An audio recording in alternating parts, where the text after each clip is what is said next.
রেশারেশি দেখলেম তুমি মহোদয় বটে, জিতিয়ে দিলে তাকে। নিজের কথা বলি, বয়স আমার অল্প, একজনের মন ছুঁয়েছিল আমার এই কাঁচা বয়সের মায়া, তাই জেনে পুলক লাগতো আমার দেহে। ভুলে গিয়েছিলেন অত্যন্ত সাধারণ মেয়ে আমি। আমার মতো এমন আছে হাজার হাজার মেয়ে, অল্প বয়সের মন্ত্র তাদের যৌবনে। তোমাকে দোহাই দিই, একটি সাধারণ মেয়ে গল্প লেখো তুমি।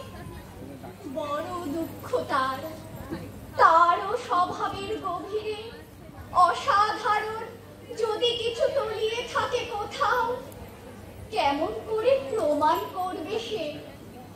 এমন কজন মেলে যারা তা ধরতে পারে?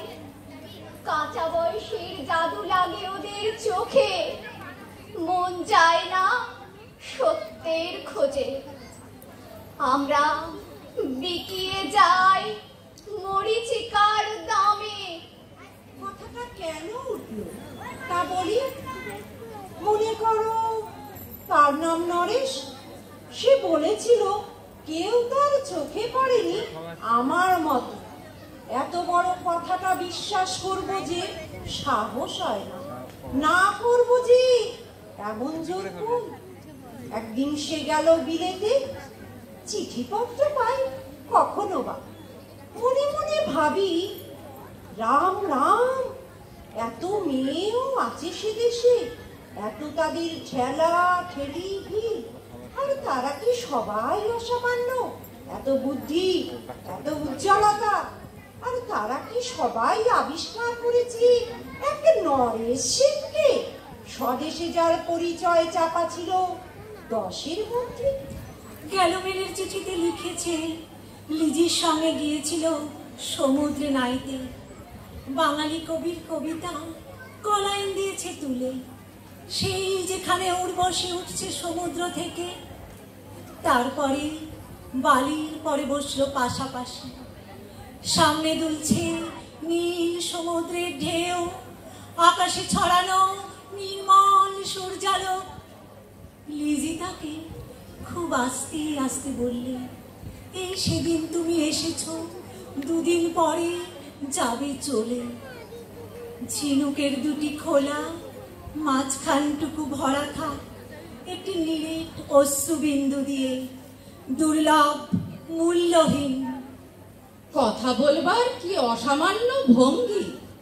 সেই সঙ্গে নরেশ লিখেছে, কথাগুলি যদি বানানো হয় দোষ কি, কিন্তু চমৎকার। হিরে বসানো সোনার দুল কি সত্য? তবুও কি সত্য নয়? বুঝতেই পারছো একটা তুলনার সংকেত ওর চিঠিতে অদৃশ্য কাঁটার মতো আমার বুকের কাছে বিধিয়ে দিয়ে জানায়, আমি অত্যন্ত সাধারণ মেয়ে। মূল্যবানকে পুরো মূল্য চুকিয়ে দিই, এমন ধন নেই আমার হাতে। ওগো, না হয় তাই হলো, না হয় ঋণী রইলেম চিরজীবন। পায়ে পড়ি তোমার, একটা গল্প লেখো তুমি শরৎ বাবু, নিতান্তই সাধারণ মেয়ের গল্প, যে দুর্ভাগিনীকে দূরে থেকে পাল্লা দিতে হয় অন্তত 5-7 জন অসামান্যার সঙ্গে, অর্থাৎ সপ্তরথিনীর মার। বুঝে নিয়েছি, আমার কপাল ভেঙেছে, হার হয়েছে আমার। কিন্তু তুমি যার কথা লিখবে তাকে জিতিয়ে দিও আমার হয়ে। পড়তে পড়তে বুক যেন ওঠে ফুলে, ফুল চন্দন পড়ুক তোমার কলমের মুখে। তাকে নাম দিও মালতী, ওই নামটা আমার ধরা পড়বার ভয় নেই। এমন অনেক মালতী আছে বাংলাদেশে, তারা সবাই সামান্য মেয়ে।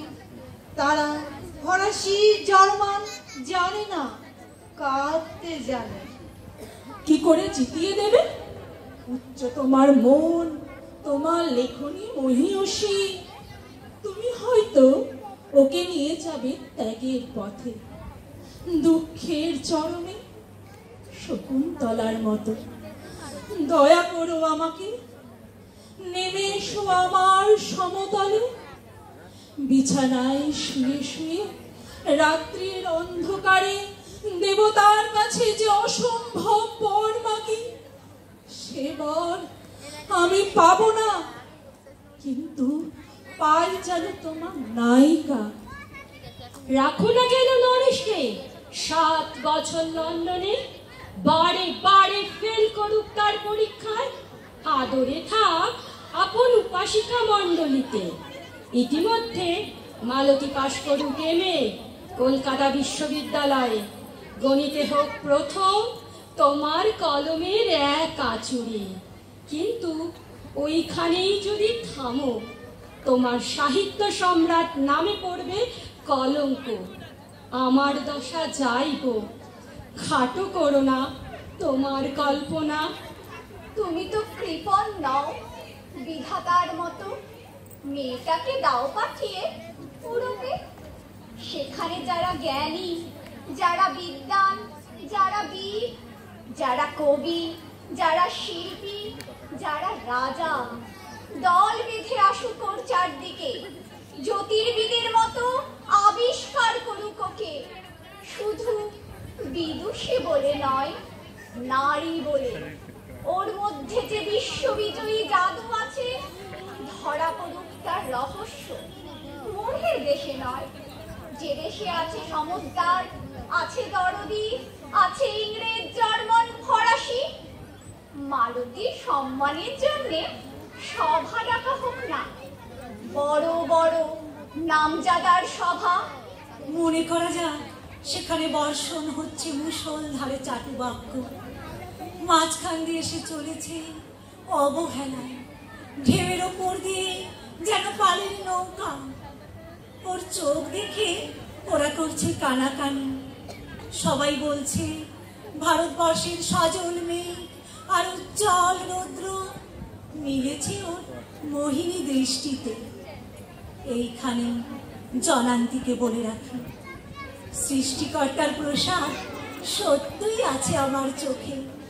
বলতে হলো নিজের মুখেই, এখনো কোনো ইউরোপীয় রসজ্ঞের সাক্ষাৎ ঘটেনি কপালে।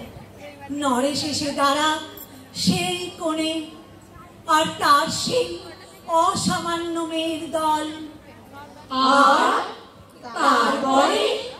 তারপরে আমার নোটে সাপটি মুড়লো, স্বপ্ন আমার ভুল হলো। হায় রে সামান্য মেয়ে, হায় রে বিধাতার শক্তির অপব্যয়, হায় রে বিধাতার শক্তির অপব্যয়।